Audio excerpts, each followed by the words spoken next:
Aujourd'hui, je vais vous parler de Saint Joseph et notamment de 4 mots que je vais utiliser sur lui.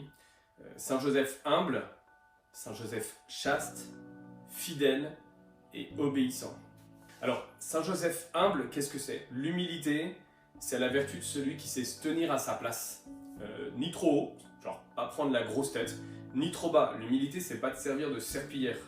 Deuxièmement, Saint Joseph chaste. La chasteté, c'est ne pas traiter l'autre comme un objet quand tu as 13 ans. Est-ce que tu sors avec une fille parce que tu veux en faire une super photo Instagram? À ce moment-là, tu la traites pas comme une personne, tu la traites comme un objet, comme une super photo Instagram. Est-ce que tes parents, c'est juste tes chauffeurs et tes portefeuilles quand tu as envie de cadeaux? Ou alors c'est vraiment des personnes qui t'offrent des cadeaux, qui te rendent des services, et c'est vraiment des personnes que tu aimes et que tu remercies. Un autre exemple, c'est quand tu cherches, tu sais, ta personne avec qui manger à la cantine à midi, et alors tu cherches quelqu'un pour servir de bouche-trou. Ensuite, Saint Joseph fidèle, parce qu'il tient la parole. Il a une parole sur laquelle on peut compter. Saint Joseph, il est fidèle parce qu'on peut compter sur sa parole. Dieu lui demande quelque chose, il va le faire, et va le faire jusqu'au bout. On sait qu'on peut compter, on sait qu'il est fiable, on sait qu'il est stable. T'es fidèle quand on sait qu'on peut compter sur toi parce que tu seras au match de foot, tu vois. T'as fait l'entraînement, tu seras au match de foot. Le mec, tu sais, sur qui on peut pas trop compter, ce mec-là, il manque de fidélité. Dis oui et fais oui. Si tu dis non, fais non.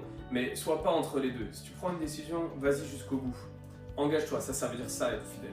Et puis la dernière chose, c'est Saint Joseph est obéissant. Et obéissant, ça veut pas dire faire tout ce que tout le monde nous demande. En fait, celui qui obéit, c'est celui qui écoute. Ça veut dire que dans ta tête, tes parents viennent te voir, t'es en train de jouer à un jeu vidéo, ou alors t'es en train de lire ton meilleur roman. Et là, tes parents, ils viennent te voir pour dire est-ce que tu peux venir mettre la table? Et toi, t'as pas envie. En fait, l'obéissance, c'est quoi? Au début, t'as pas envie. Parce que t'as envie de faire uniquement ce qui te plaît quand tu le veux. Et petit à petit, tu vas écouter la parole de l'autre et tu vas commencer à répondre à ce qu'il te dit. Il y a deux mauvais trucs dans l'obéissance, c'est si tu dis ouais non je m'en fous, je veux pas vous écouter, etc. Dégagez, je veux continuer ce que je suis en train de faire.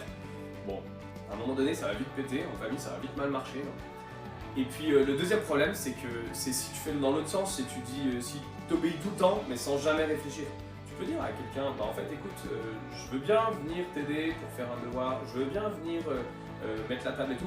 Bah alors là il faudrait que je finisse ça, j'en ai pour 5 minutes et ensuite je viens finir. Et ça, c'est commencer à être obéissant, commencer à être adulte, mature. Et toi, du coup, est-ce qu'il y en a un qui te plaît plus particulièrement et que tu as envie de travailler pour cette fête de la Saint-Joseph?